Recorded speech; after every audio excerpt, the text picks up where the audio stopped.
You arrive in Doaron, the floating city of wonders, suspended high above the shattered remnants of the Broken Isles. The air is cool and sharp with arcane power, the streets humming with the presence of mages, heroes, and schemers alike.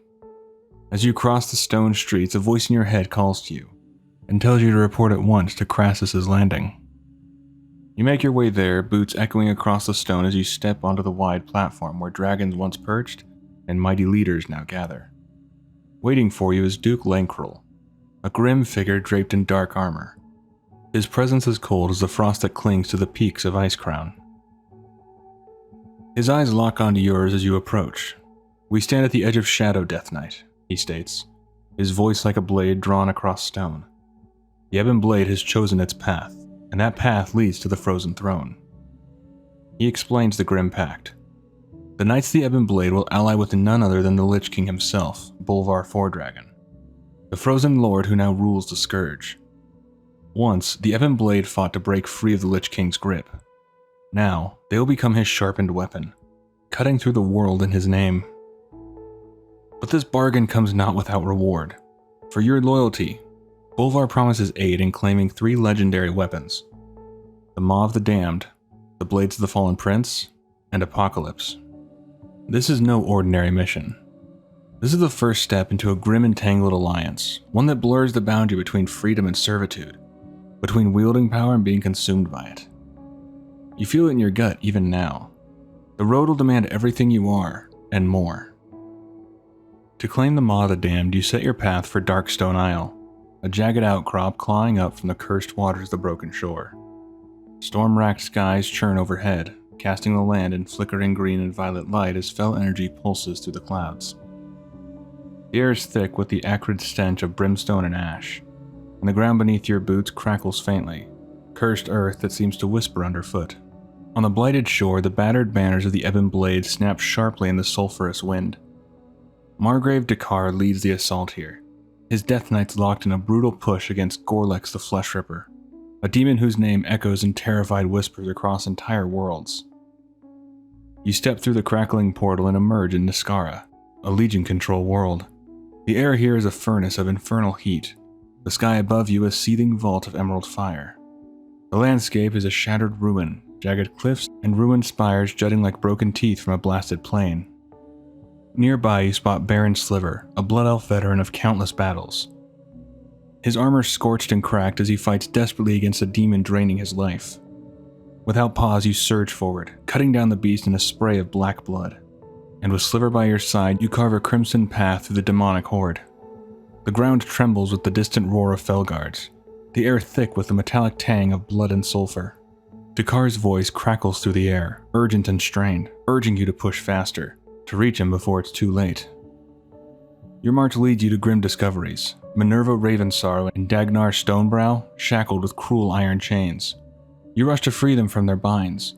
You must kill a demon nearby to acquire the key needed. Without wasting any time, you rush over to the demon and end him, then rush back to free your comrades. Together, your forces gather their strength and charge toward Gorlex's citadel. But you are too late. Through the storm-lashed haze, you watch Gorlex deliver a killing blow to Margrave Dakar. The demon's weapon sinking deep, Dakar's last cry torn away by the wind. Fury and purpose surge through you. Without hesitation, you and your companions unleash everything you have. Every rune, every strike, battering the monster until at last, Gorlex crashes to the ground in a smoking heap. When the dust settles, you claim his weapon, the Maw of the Damned. A rune axe that hums with cold hunger, its edge whispering promises of ruin. With the weapon in hand, you step back through the portal, the fell-torn world of Niskara shrinking behind you. You return to Azeroth, but you know darker tides are already rising. But your journey is far from over. The next challenge awaits far to the north, at the frozen crown of the world. To obtain the blades of the Fallen Prince, you journey to the ice-clad halls of Icecrown Citadel. The wind howls like a chorus of lost souls as you step into the bitter, frozen corridors, your breath fogging in the icy air. There, within the shadowed halls, you encounter restless spirits wandering in torment, remnants of souls once trapped within the cursed runeblade Frostmourne. First stands Baelgun Flamebeard, his dwarven form wreathed in pale blue fire, his spectral beard bristling like frozen iron wires. Once a proud explorer, Baelgun met his end at the depths of Azul Nurub, cut down by Arthas himself as the Death Knight carved his way through the ruined Nerubian Empire. Though his soul was eventually freed from Frostmourn's grasp when the blade was shattered, Baelgun's spirit now roams Icecrown Citadel, forever bound to the moment of his death.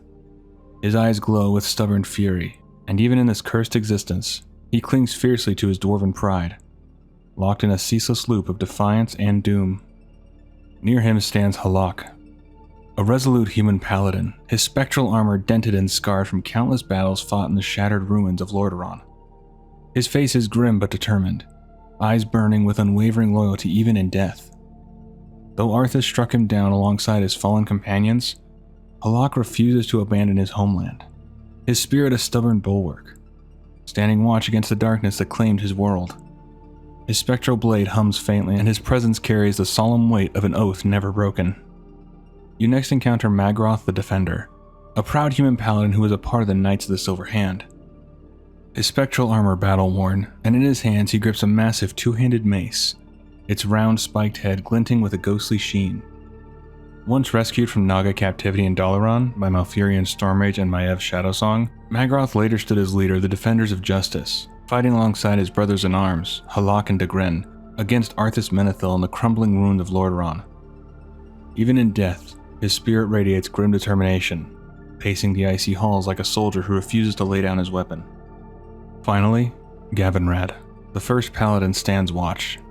His battered armor ghostly but proud, his spectral sword resting heavy across his shoulders. His eyes, once full of righteousness, now blaze with torment. His voice thundering through the halls as he roars out defiance even in death.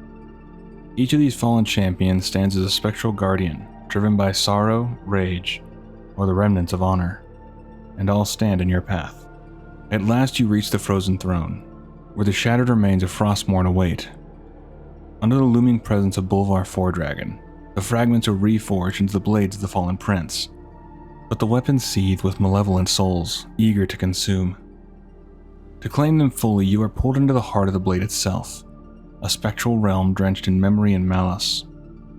Inside, you confront haunting echoes of ner'zhul and Arthas Menethil, spectral fragments of two fallen leaders bound forever to the blade's cruel history. Battling through phantoms and bitter illusions, you stand against the echo of Arthas himself, and you triumph, silencing the past and laying claim to the reforged weapons. Emerging from the spectral realm, you grip the blades of the fallen prince tightly, a chilling reminder that every victory you seize carries the weight of the damned. But still, one final prize awaits. Apocalypse, a rune blade of cataclysmic power. To claim it, you seek out the vigilant priest Revel Kost in the haunted woods of Duskwood. Convincing Kost to join your cause, whether through words of reason or the force of will, you set out together to confront the Dark Riders, spectral thieves who have stolen powerful relics. Your journey leads you to Aradin's camp, where scattered clues hint at a darker truth. The stolen artifacts are hidden deep within the catacombs beneath Karazhan. Before venturing into the depths, you call forth the spirit of Laith Sheol, raising the shade to reveal the location of the artifacts. Descending into the labyrinthine Karazhan catacombs, you and Kost batter through spectral wards, ancient curses, and restless dead. At the heart of the maze, you confront Aradin, the Dark Rider's shadowy leader. In a clash of steel, shadow, and raw will, you emerge victorious, seizing Apocalypse from Aradin's grasp. As you rise from the catacombs, Revel Kost, once wary, now solemn, acknowledges the truth. The Dark Riders have been defeated, though they may one day return. In that grim moment, he recognizes you as a valuable, if uneasy, ally.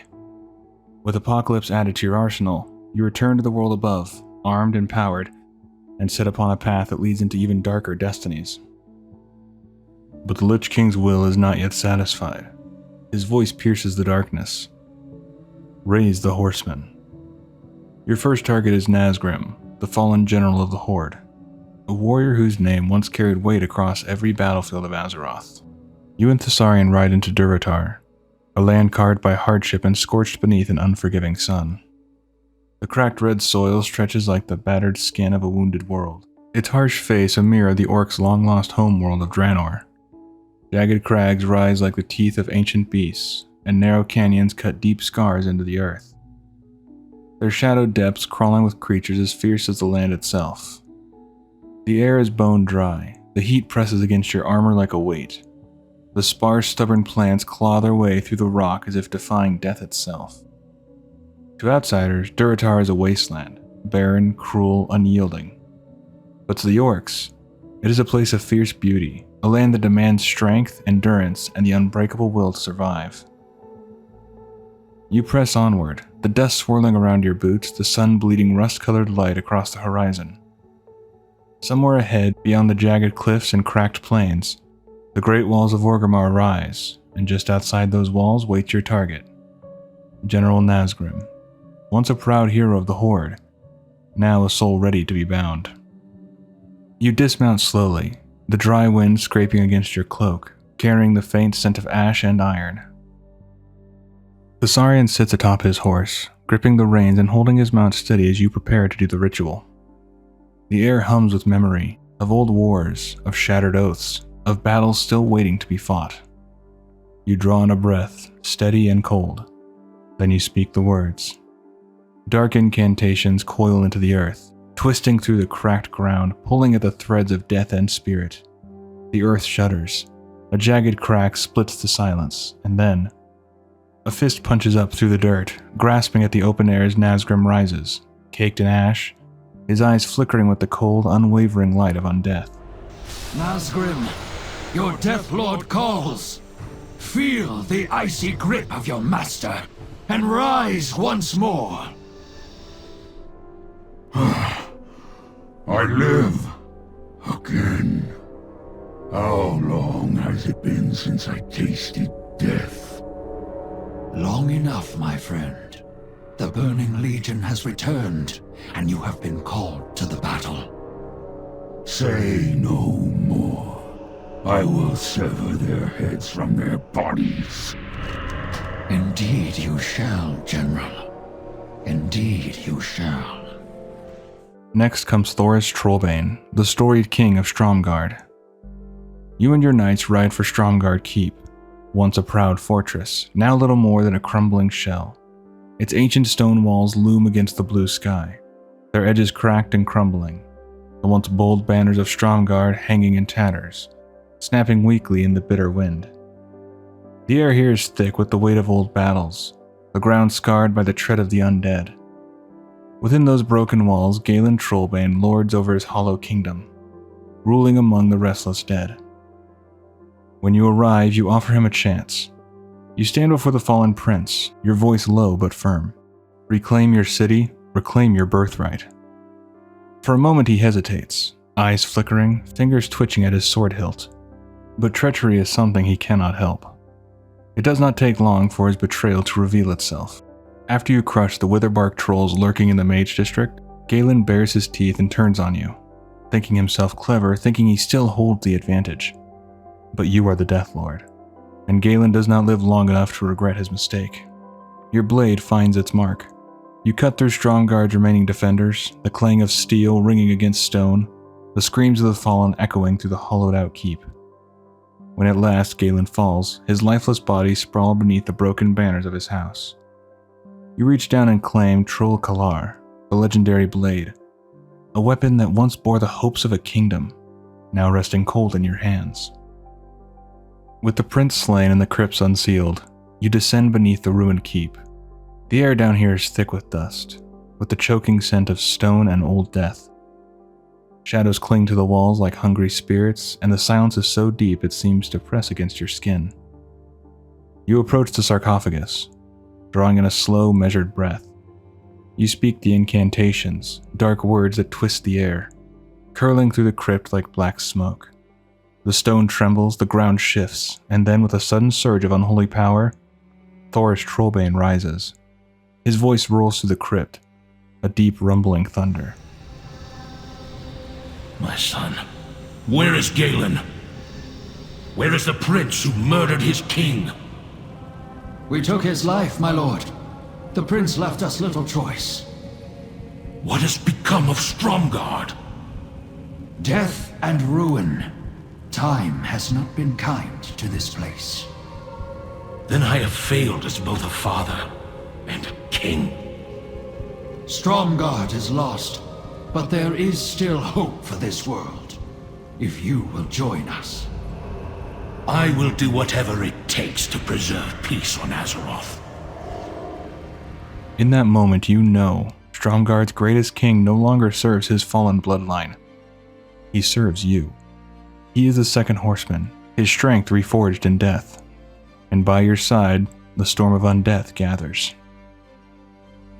When you return to Acherus, you find Thessarian waiting. His armored form still, his face shadowed in a way you rarely see among Death Knights. Urgency. His eyes flick up to meet yours, sharp and cold. He speaks only one name, koltira.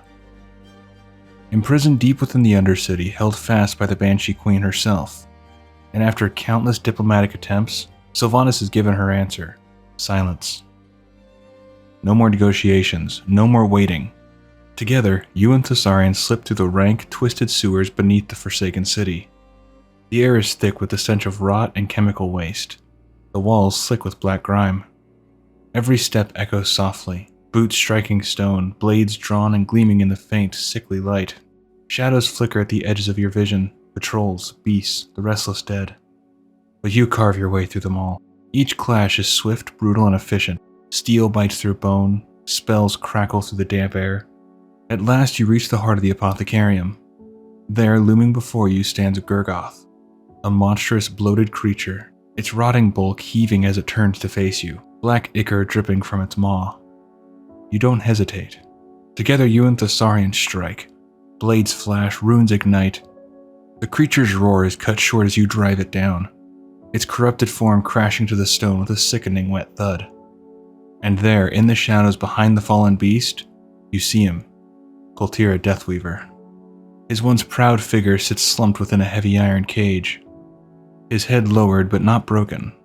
The faint red glow of his eyes flickers beneath the matted strands of his hair. You step forward, your gauntleted hands seize the iron door.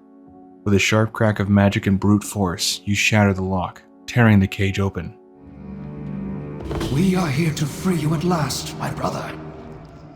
Thessarian, is it really you? It has been such a long time. Indeed, it has. We must hurry before the guards come.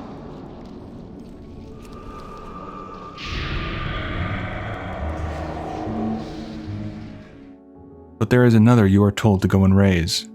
The Lich King tells you, raise Whitemane. With Thessarian, Nazgrim, and Thoras at your side, you march upon the Scarlet Monastery. Once a holy stronghold, now little more than a slaughterhouse. You sweep through its halls, cutting down the crusaders who dare to stand before you, raising ghouls from the fallen, turning the light of their holy place into a well of terror. You cross the monastery lawn, the brittle grass crunching faintly beneath your boots, the central fountain trickling beside you. Ahead, the great cathedral doors stand wide open, yawning like the mouth of a waiting tomb. You step inside. The air is cool, still, heavy with the scent of old incense and cold stone. A long stretch of deep red carpet is unfurled before you, running the length of the hall like a blood-soaked path. It leads straight to the raised altar, its wide stone steps looming at the far end, bathed in flickering candlelight. But you are not alone. Within the cathedral, High Commander Goodchild waits, his massive two-handed sword gripped tightly, his armor creaking softly as he adjusts his stance. His voice echoes up the high stone walls, laced with desperation as he shouts prayers to the light, calling on it to stand against your advance. But no prayer, no faith, no blade can stop what comes next. With your horsemen at your side, you surge forward, steel meets steel. The clash rings out like a bell of doom. Magic crackles and spits, filling the air with sharp bursts of color. And at last, with a final anguished cry, Goodchild falls, his great sword slipping from his grasp, his body crumbling to the floor with a heavy, echoing crash. The cathedral falls silent once more. Beyond the altar, a heavy door stands open, framed by old stone, leading into the sanctum beyond. This is where Sally Whitemane rests, not in plain sight, but sealed within a stone coffin at the center of the room, her body hidden beneath the weight of time and faith. You approach. The coffin is smooth, cold to the touch, its surface etched with faded symbols of the Scarlet Crusade. You can feel the power coiled beneath it, waiting. A faint hum, like a heartbeat muffled by stone. You draw in a slow breath, and then you speak the words. The air tightens, the magic thickening, twisting, forcing its way down. Through the stone, through the dirt, through the grave itself. You feel the world hold its breath. Then, a crack, a tremor. A jagged split splinters across the coffin lid, stone grating, shrieking as fractures race through it. And with a sudden, violent surge, the stone bursts open. Pale, death-chilled fingers punch up from the ground. The sound is raw, brutal, stone-shattering, earth-splitting. A sudden gasp of air tearing from a throat that hasn't breathed in years. Sally Whitemane rises. Rise up, High Inquisitor. Your Deathlord calls you back to this world. I live? Is the anguish of death over? We have not come to offer peace, High Inquisitor. Why then? Why have you done this to me? The day of reckoning is at hand. The Burning Legion has come to destroy our world.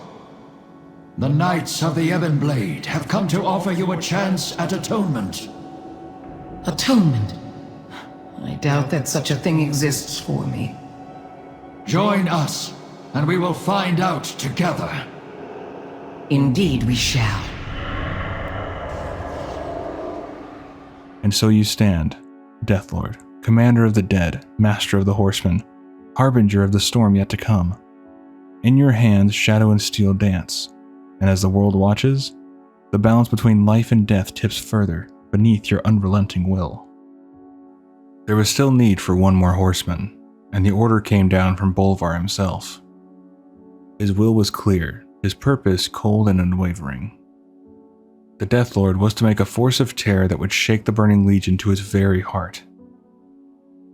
And this time, Bolvar's chosen leader was none other than Tyrion Fordring, the recently fallen paladin, a hero whose name echoed across Azeroth like a prayer of hope. But not all among the Ebon Blade accepted this order without protest. High Lord Darian Mograine, once a soul forged in shadow, now stood defiant. His voice, usually iron and commanding, cracked under the weight of sorrow. Tyrion Fordring gave everything. He deserves peace, not chains. Binding a champion of such honor and sacrifice into undeath, twisting his legacy into a weapon, felt like a cruel, unforgivable desecration. Yet the will of the Lich King was absolute, and the Knights of the Ebon Blade, bound by oath and death, had no choice but to obey. You ride alone to Light's Hope Chapel, sacred ground where the Silver's Hand's last defenders hold fast. Tread carefully, Death Knight. This is holy ground, and we have little tolerance for your kind. The air is sharp with the scent of sanctified earth, the stones beneath your feet worn smooth by years of prayer and battle. You know the horsemen cannot yet join you. First, you must break the chapel's defenses. Slipping through the outer graveyard, you descend into the old crypts beneath the chapel. A labyrinth of stone corridors choked with dust and the stink of centuries-old decay. Here, among the forgotten bones, you begin your dark work. Your voice echoes through the crypt as you chant necromantic incantations, hands raised over shattered coffins and rotting remains. One by one, ghouls claw their way from their graves, teeth gnashing, claws scraping, eyes glowing with ravenous hunger. You watch as they lurch and stumble, then surge toward the surface, shrieking as they break into the light, their sole purpose, to distract the chapel guards, to buy you the moment you need. You slip through the chaos of Light's Hope Chapel. Outside, steel clashes, spells blaze, and the dead howl. But here, within the stone walls of the sanctum, the air hangs heavy with silence and suffocation. Your eyes lock on the scene ahead. At the far end near the altar stands Darian Mograine, his dark armor gleaming faintly, his gauntlet raised, fingers splayed as coils of shadowy magic twist from his palm. Suspended in the air, gasping, choking, is Lord Maxwell Tyrosus. His boots dangle several feet above the ground, the tips twitching faintly as he struggles. His hands claw at his throat, though there is no visible grip, only the crushing force of death magic wrapping tight around his chest and neck. His face is contorted, pale, his eyes wide with defiance and fading strength as Darien's dark power slowly squeezes the life from him. Tyrion's body rests below us, in the Hall of Champions. We will join you shortly, Deathlord. You will not succeed, Darion. The light will not allow it. You slip through the shattered defenses, past the chapel's sacred halls, and descend into the lower sanctum. The buried chambers where only the highest ranks of the Silver Hand dare tread. The stone here is cold, damp, lined with old banners and flickering braziers. At your back, the faint thrum of battle above echoes like distant thunder, but here below, it is quiet. Too quiet.